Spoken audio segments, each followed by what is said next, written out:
হ্যানয়ের ব্যস্ত শহর থেকে মাত্র কয়েক ঘন্টার পথ পেরোলে যে এমন এক পৃথিবী অপেক্ষা করছে, যেখানে একসঙ্গে পাওয়া যায় হাজার বছরের ইতিহাস, বিশাল চুনাপাথরের পাহাড়, নদী, গুহা, সবুজ ধানক্ষেত আর চোখ ধাঁধানো প্রাকৃতিক সৌন্দর্য। সেটা হয়তো অনেকেই জানেন না।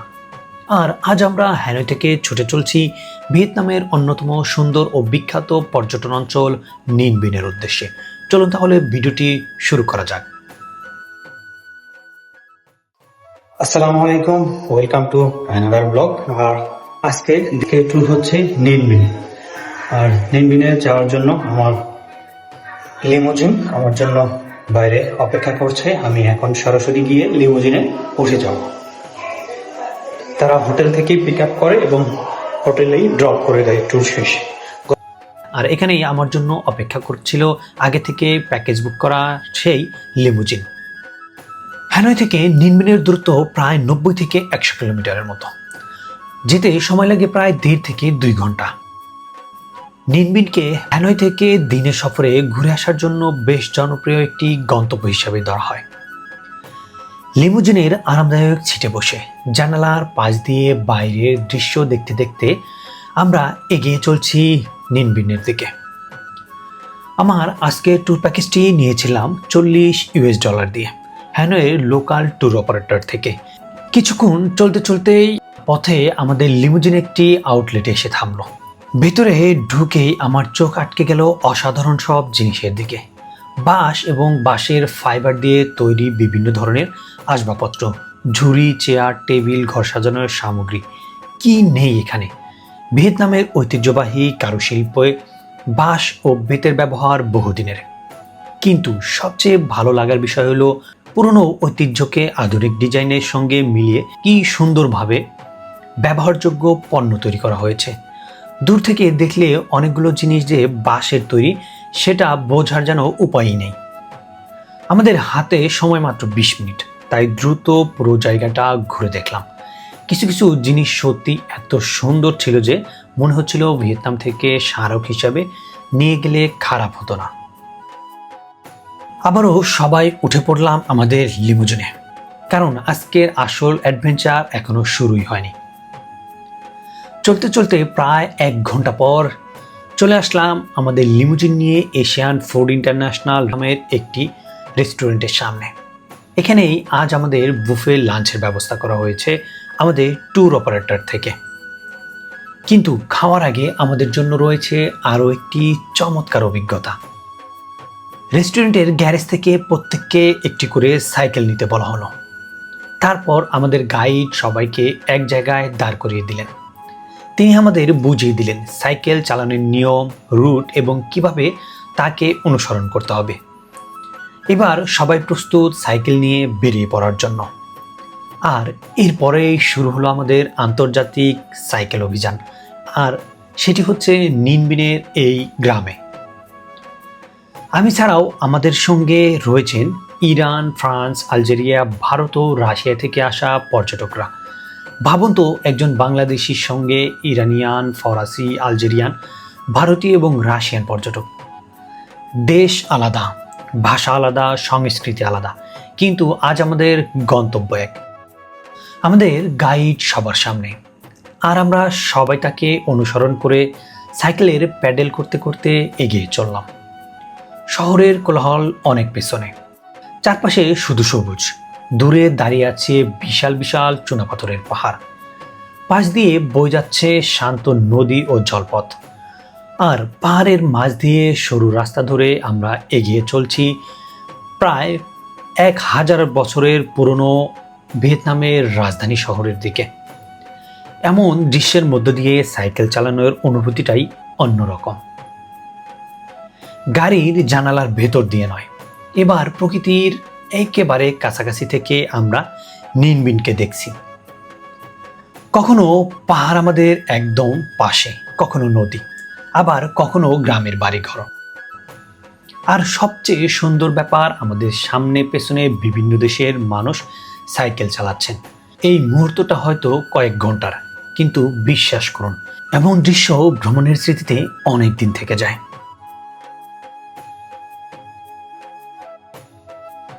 অবশেষে পৌঁছে গেলাম আমাদের প্রথম বড় ঐতিহাসিক গন্তব্য হোয়ালু এনসিয়েন্ট ক্যাপিটালে। আজ থেকে 1000 বছরেরও বেশি আগে এই জায়গাটি ছিল ভিয়েতনামের রাজধানী। 968 সালে ডিন বো লিন দেশকে একত্রিত করার পর ডাইকো ভিয়েতনামে রাষ্ট্র প্রতিষ্ঠা করে হোয়ালুকে রাজধানী করেন।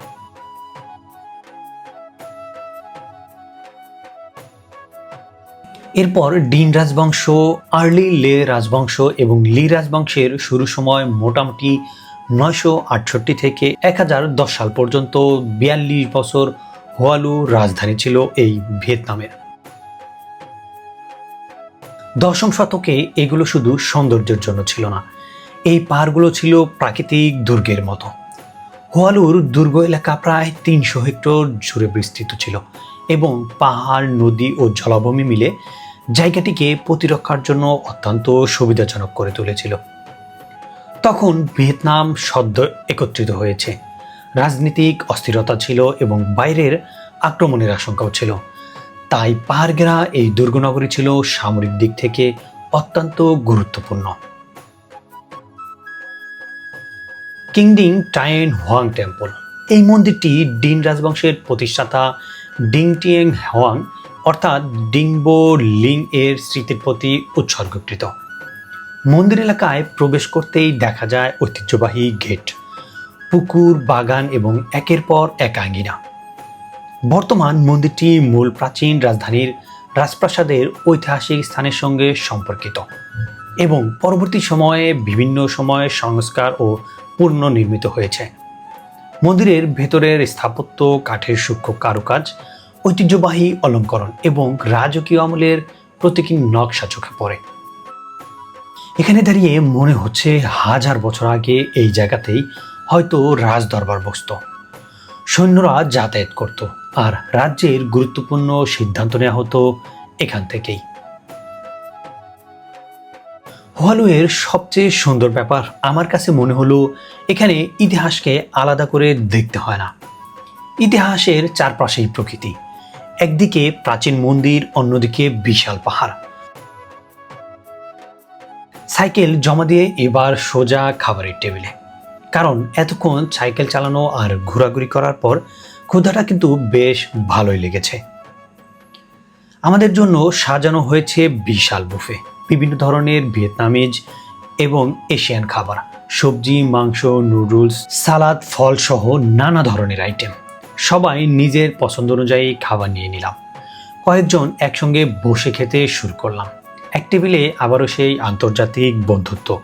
Bangladesh, Iran, France, Algeria, Bharat আর রাশিয়া সহ আরও বেশ কয়েকটি দেশের লোক আমরা পরপর টেবিলে বসে খেতে শুরু করলাম দুপুরের খাবার। খাবারের টেবিলেও গল্প, হাসি আর ভ্রমণের অভিজ্ঞতা ভাগাভাগি হলো। পেট ভরল, কিন্তু দিনের অ্যাডভেঞ্চার এখনো অনেক বাকি। লাঞ্চ শেষ করে আবারও সবাই উঠে পড়লাম আমাদের লিমুজিনে। এবার আমাদের গন্তব্য ট্রাং অ্যান্ড বোট ট্যুরে। আর সত্যি বলতে আজকের সফরের সবচেয়ে প্রতীক্ষিত অংশগুলোর এটি একটি। ট্রাং অ্যান্ড শুধু একটি পর্যটনের এলাকা নয়, এটি ট্রাং অ্যান্ড ল্যান্ডস্কেপ কমপ্লেক্স, যা 2014 সালে ইউনেস্কো ওয়ার্ল্ড হেরিটেজের লিস্টে সাংস্কৃতিক, প্রাকৃতিক ও ভূতাত্ত্বিক 3 ধরনের অসাধারণ মূল্যবোধের কারণে অন্তর্ভুক্ত হয়।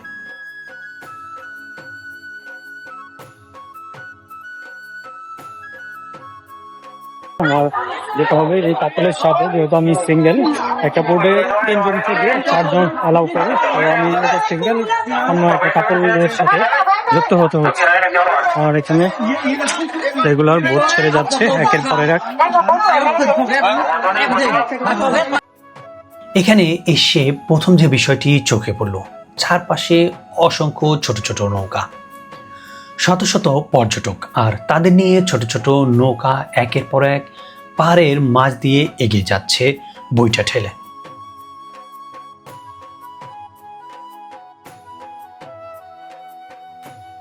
এবার আমার বোটে বাংলাদেশি এক কাপলকে দিয়েছে।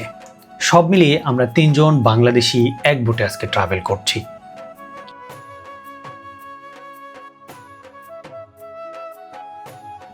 নৌকা ধীরে ধীরে এগিয়ে যেতে শুরু করলো ছোট্ট খরস্রোতা নদীর বুক চিরে। চারপাশে বিশাল চুনাপাথরের পাহাড়, পাহাড়ের গায়ে সবুজ গাছপালা, নিচে শান্ত নীলচে সবুজ পানি, আর আমাদের নৌকা কেটে যাচ্ছে সেই পানির বুক। এ যেন সিনেমার দৃশ্য। কিছুক্ষণ পর সামনে দেখা গেল পাহাড়ের গায়ে বিশাল একটি গুহার মুখ।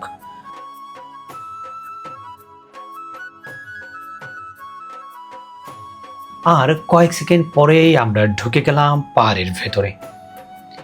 বাইরের উজ্জ্বল আলো মুহূর্তের মধ্যেই হারিয়ে গেল। চারদিকে অন্ধকার, শুধু নৌকার শব্দ আর পানির মৃদু ঢেউ। গুহার ছাদ কখনো নিচু, কখনো আবার অনেক উঁচু। কিছু জায়গায় মাথা নিচু করে বসতে হয়। আর কয়েক মিনিট পর আবার গুহা থেকে বেরিয়ে যখন আলোয় ফিরে এলাম, মনে হলো যেন অন্য একটা পৃথিবী থেকে বেরিয়ে এলাম। ট্রাঙ্গানের এই ভূদৃশ্য আসলে কোটি কোটি বছরের ভূতাত্ত্বিক পরিবর্তনের ফল। ইউনেস্কো এর তথ্য অনুযায়ী এই লাইমস্টোন ল্যান্ডস্কেপ প্রায় 50 লাখ বছরের ভূতাত্ত্বিক বিবর্তনের মাধ্যমে তৈরি হয়েছে এবং এর গুহাগুলোতে 30 বছরেরও বেশি সময়ের মানব বসতির প্রত্নতাত্ত্বিক প্রমাণ পাওয়া যায়।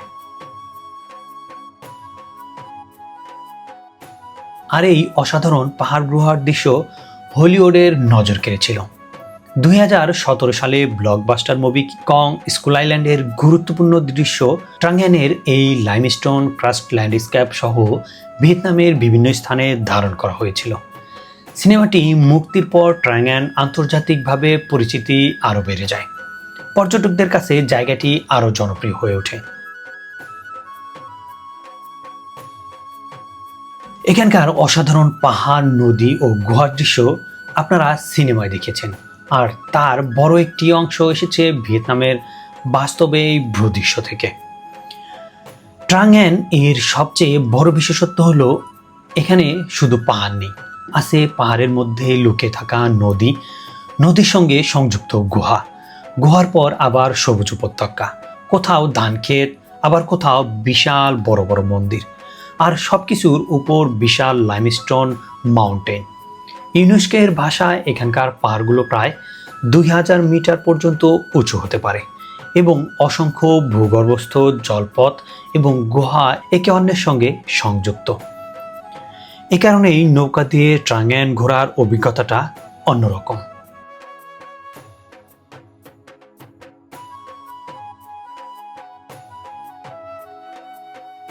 সবশেষে বোট আমাদের যেখানে নামিয়ে দিল, সেখানে নামতেই দেখলাম এক অন্যরকম একটি দৃশ্য। এখানে এই পানিতে, নদীতে রয়েছে অসংখ্য কালারফুল মাছ, যেগুলো আমাদের দেশে বিভিন্ন ছোট ছোট পুকুর, ছোট ছোট লেক বা কেউ কেউ হয়তো অ্যাকোয়ারিয়ামে পোষ মানায়। অনেকটা সময় নৌকায় কাটানোর পর অবশেষে আমাদের ট্রাঙ্গান বোট ট্যুর শেষ হলো। এবার যাচ্ছি এমন একটি জায়গায় যেখানে সৌন্দর্য দেখতে হলে একটু কষ্ট করতেই হবে। আমাদের পরবর্তী গন্তব্য ভিয়েতনামের অন্যতম সেরা টুরিস্ট ডেস্টিনেশন মুয়া কেভ এবং ড্রাগন ভিউ পয়েন্টে। আমরা পৌঁছে গেলাম হ্যাং মুয়া অর্থাৎ মুয়া কেভ টুরিস্ট এরিয়াতে।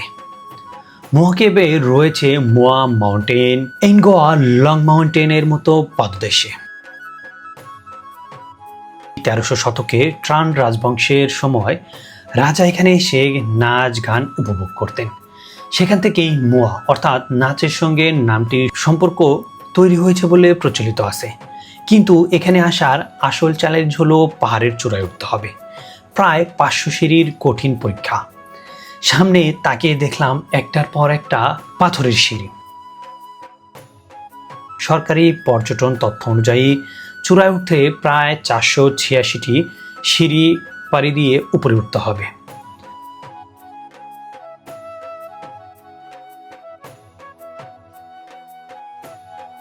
শুরুতে মনে হলো এতগুলো সিঁড়ি সহজেই উঠে যাব, কিন্তু কয়েক ধাপ ওঠার পরেই বুঝতে পারলাম ব্যাপারটা এতটাও সহজ নয়। 1 ধাপ, 2 ধাপ, 3 ধাপ, ধীরে ধীরে হাঁপিয়ে উঠছি।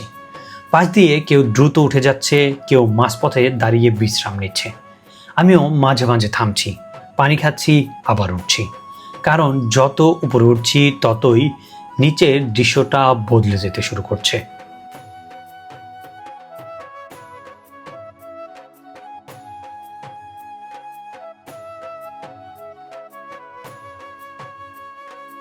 উঠে গেছি একদম টপে।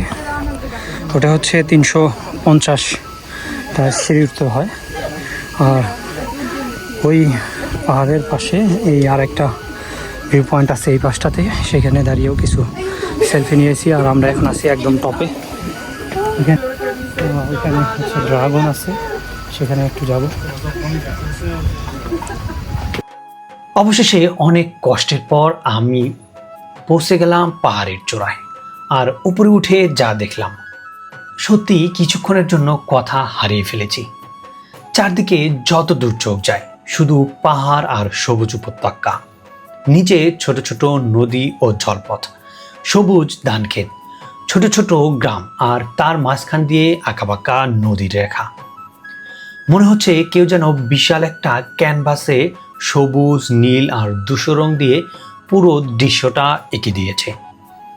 চূড়ার উপর রয়েছে বিখ্যাত ড্রাগন স্ট্যাচু। আর এই জায়গা থেকেই পাওয়া যায় ট্রাঙ্গান এবং ট্যামকক অঞ্চলের অসাধারণ প্যানোরামিক ভিউ। সরকারি পর্যটন তথ্যে উল্লেখ করা হয়েছে মোয়া মাউন্টেনের চূড়া থেকে ট্রাঙ্গান ল্যান্ডস্কেপ কমপ্লেক্স এবং ট্যামকক অঞ্চলের সৌন্দর্য দেখা যায়।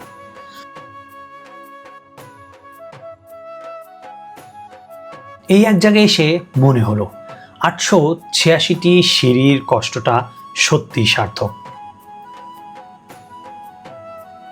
পাহাড় থেকে নিচে নেমে এবার চলে এলাম মোয়া কেভের বিখ্যাত লোটাস পুকুরের দিকে। পাহাড়ের পাদদেশে বিশাল জলাশয়, তার উপর ছড়িয়ে আছে অসংখ্য পদ্মফুল, আর চারদিকে বিশাল লাইমস্টোন মাউন্টেন।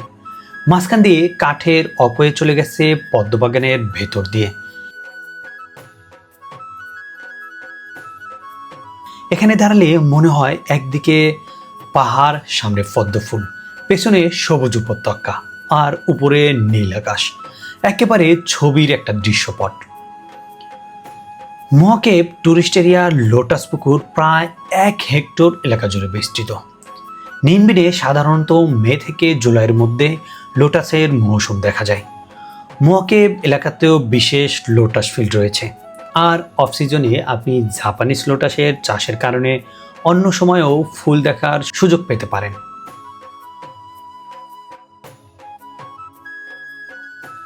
বিশ্বের বিভিন্ন দেশ থেকে আসা শত শত পর্যটক এই সৌন্দর্য উপভোগ করছেন। কেউ ছবি তুলছেন, কেউ ভিডিও করছেন, কেউ পদ্ম ফুলের মাঝে দাঁড়িয়ে স্মৃতি ধরে রাখছেন। আর আমিও এই অসাধারণ দৃশ্যের মাঝামাঝি দাঁড়িয়ে ভাবছিলাম, সকাল থেকে আমরা কত কিছুই না দেখলাম। হ্যানয়ের শহর থেকে লিমুজিনে যাত্রা, বাঁশের ফাইবারের কারুশিল্প, 5-6 দেশের পর্যটকদের সঙ্গে সাইকেল ভ্রমণ, 1000 বছরের পুরনো হোয়ালু, তারপর পাহাড়ের বুক চিরে ট্রাঙ্গানের গুহা ভ্রমণ, আর সবশেষে প্রায় 500 সিঁড়ি উঠে মোয়া মাউন্টেন এর চূড়া থেকে পুরো নিনবিনকে দেখা। একদিনের মধ্যে এত এত বৈচিত্র্য সত্যি অবিশ্বাস্য। ভিডিওটি ভালো লেগে থাকলে অবশ্যই একটি লাইক করে দেবেন এবং কমেন্ট করে জানাবেন নিনবিনের কোন জায়গাটা আপনার সবচেয়ে বেশি ভালো লেগেছে। আর কোনো প্রশ্ন থাকলেও কমেন্টে জানাতে ভুলবেন না। আর এমন আরও সুন্দর সুন্দর ট্রাভেল ব্লগগুলো দেখতে চাইলে অবশ্যই ট্রাভেল কমান্ডো চ্যানেলটি সাবস্ক্রাইব করে পাশে থাকা বেল বাটনটি অল করে রাখুন। দেখা হচ্ছে পরবর্তী ব্লগে। সে পর্যন্ত সবাই ভালো থাকুন, সুস্থ থাকুন। আল্লাহ হাফেজ।